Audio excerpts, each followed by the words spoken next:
Dans le cadre du PAT, il est possible aussi d'envisager une coopération, un axe coopération internationale. Et donc nous, avec Lorient Agglomération et avec le projet Copalim, ce qu'on a envie, c'est d'engager une dynamique de réflexion, d'échange des pratiques en matière d'agriculture et de sécurité alimentaire. Mais on est vraiment dans l'échange de pratiques et surtout pas pour être là comme des donneurs de leçons, quoi.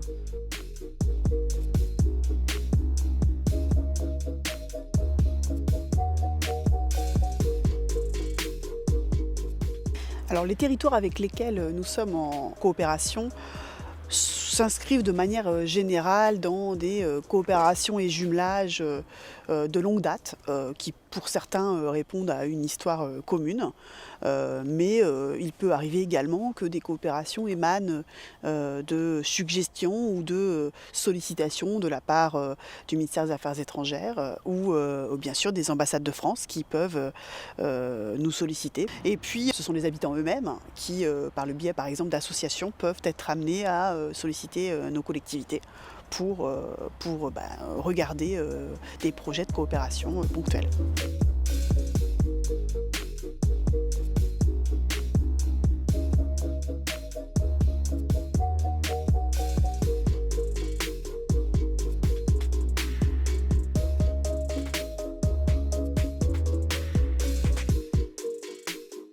À mon sens, pour mener une coopération durable et active au niveau international sur ce champ de l'alimentaire, ça suppose de mobiliser tout un ensemble d'acteurs.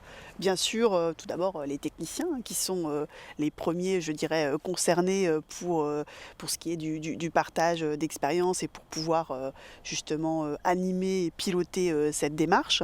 Mais bien évidemment, l'implication des élus est essentielle pour en assurer la pérennité et un portage politique fort, sans quoi effectivement la coopération peut demeurer à un niveau purement technique. Et puis au-delà des élus et des techniciens, je crois que c'est primordial également d'associer tout le secteur associatif qui est un levier particulièrement important pour notamment mobiliser la société civile.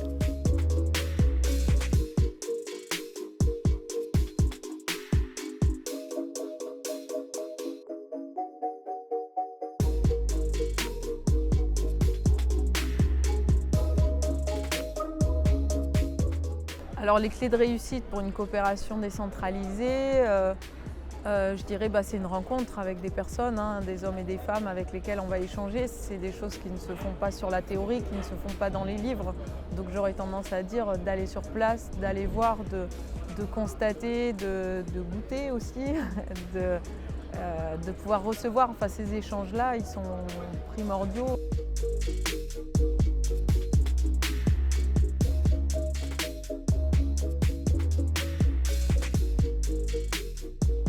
C'est très intéressant, bien sûr, les visites d'élus. C'est déjà pour une relation, c'est-à-dire humaniser notre relation, voir les expériences de nos deux villes, et c'est-à-dire pourquoi pas travailler sur d'autres axes qu'on peut découvrir lors de notre échange.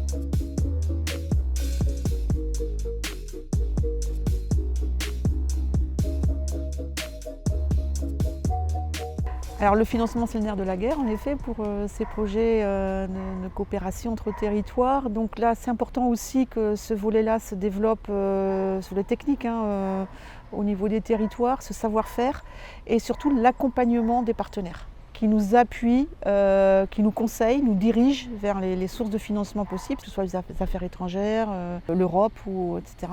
Donc d'être accompagné par des experts, je dirais, de la coopération internationale. Et puis avoir en interne la capacité à répondre. Il faut être très réactif puisque bien entendu c'est souvent des appels à projets auxquels il y a des temps de réponse très brefs.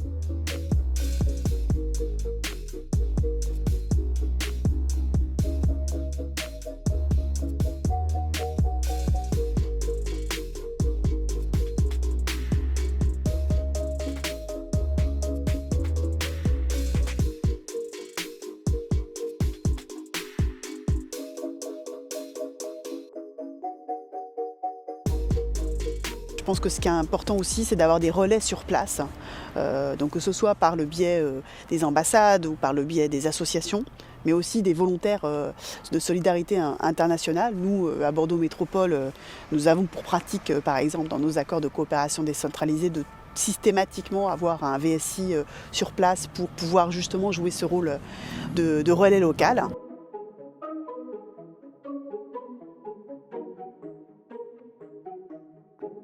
Ce qui est aussi important, c'est d'être accompagné par un opérateur, que ce soit une association, un bureau d'études.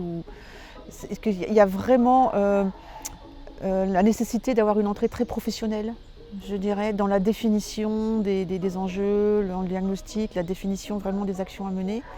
Je dis ça d'autant plus que les lois de décentralisation sont très différentes d'un pays à l'autre, bien entendu. Et on peut difficilement comparer les champs de compétences entre collectivités.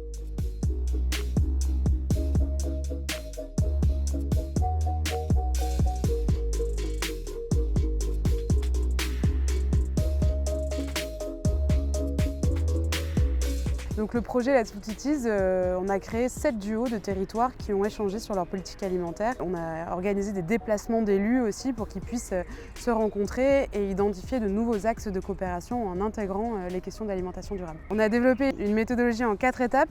La première, c'est réaliser un diagnostic du système alimentaire. Donc c'est la même méthodologie qui est utilisée pour pouvoir faire des comparaisons. Identifier en deuxième temps les principales problématiques du territoire.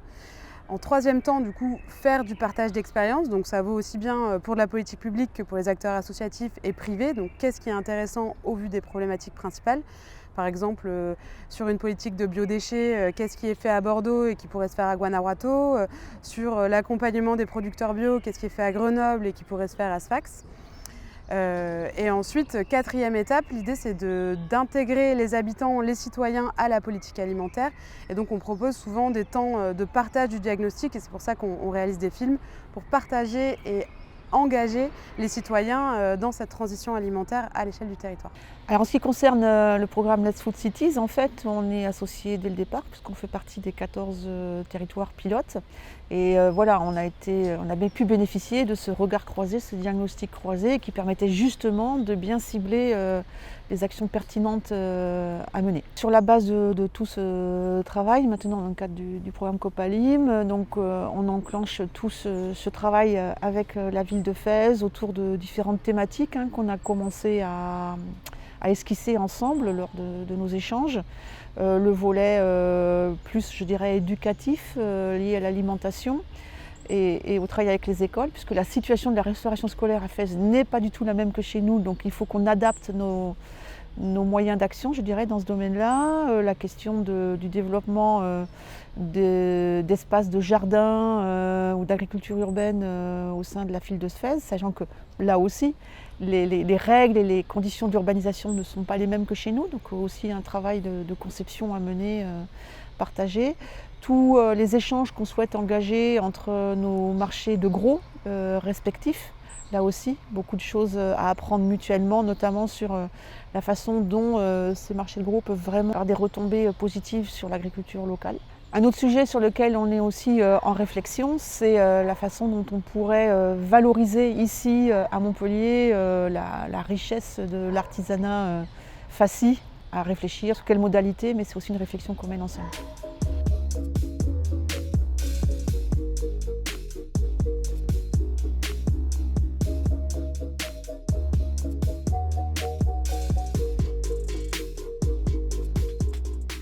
Avoir un regard sur l'international permet aussi de prendre la mesure aussi de la fragilité des systèmes alimentaires territoriaux et de comprendre dans quelle mesure est-ce que finalement on est dépendant de ce qui se passe ailleurs. Et on le voit très récemment avec la guerre en Ukraine où certaines filières qui sont fortement dépendantes du contexte géopolitique international se trouvent fragilisées parce que dépendantes en intrants ou en énergie qui viennent de l'étranger. La coopération décentralisée permet aussi de faire passer ces messages d'ouverture avec différentes cultures. Nous, ce qui est particulièrement intéressant aussi à Montpellier, un partenariat avec la ville de Fès, c'est qu'à Montpellier, on a une communauté marocaines très importantes. Donc de comprendre aussi leur culture, leur goût alimentaire et de se dire, voilà, on répond en partie, pas en totalité, à leurs attentes. Mais d'avoir cette culture culinaire commune, pour nous c'est très intéressant. Et effectivement, l'idée c'est de pouvoir dire, on est une ville accueillante, on est une ville ouverte, avec des envies d'échange, des échanges culturels. Pour les collectivités qui hésitent à se lancer dans une coopération internationale, je leur dirais que vous avez tout à gagner en fait à vous lancer dans ce type de démarche, puisque en interne, ce sont des démarches qui permettent de partager les expériences, de partager les expertises, les initiatives, d'apprendre des autres, mais aussi de valoriser l'expérience des agents, l'expérience de la collectivité à l'international. Et puis en externe, bien sûr, c'est aussi un outil de valorisation du territoire, de valorisation de la collectivité, de son expertise, de ses réussites. Et puis j'ajoute un dernier point qui me semble aussi important, c'est aussi permettre à la collectivité de s'inscrire dans un réseau international, dans une dynamique fertile internationale pour justement collectivement porter ces enjeux qui nous concernent tous.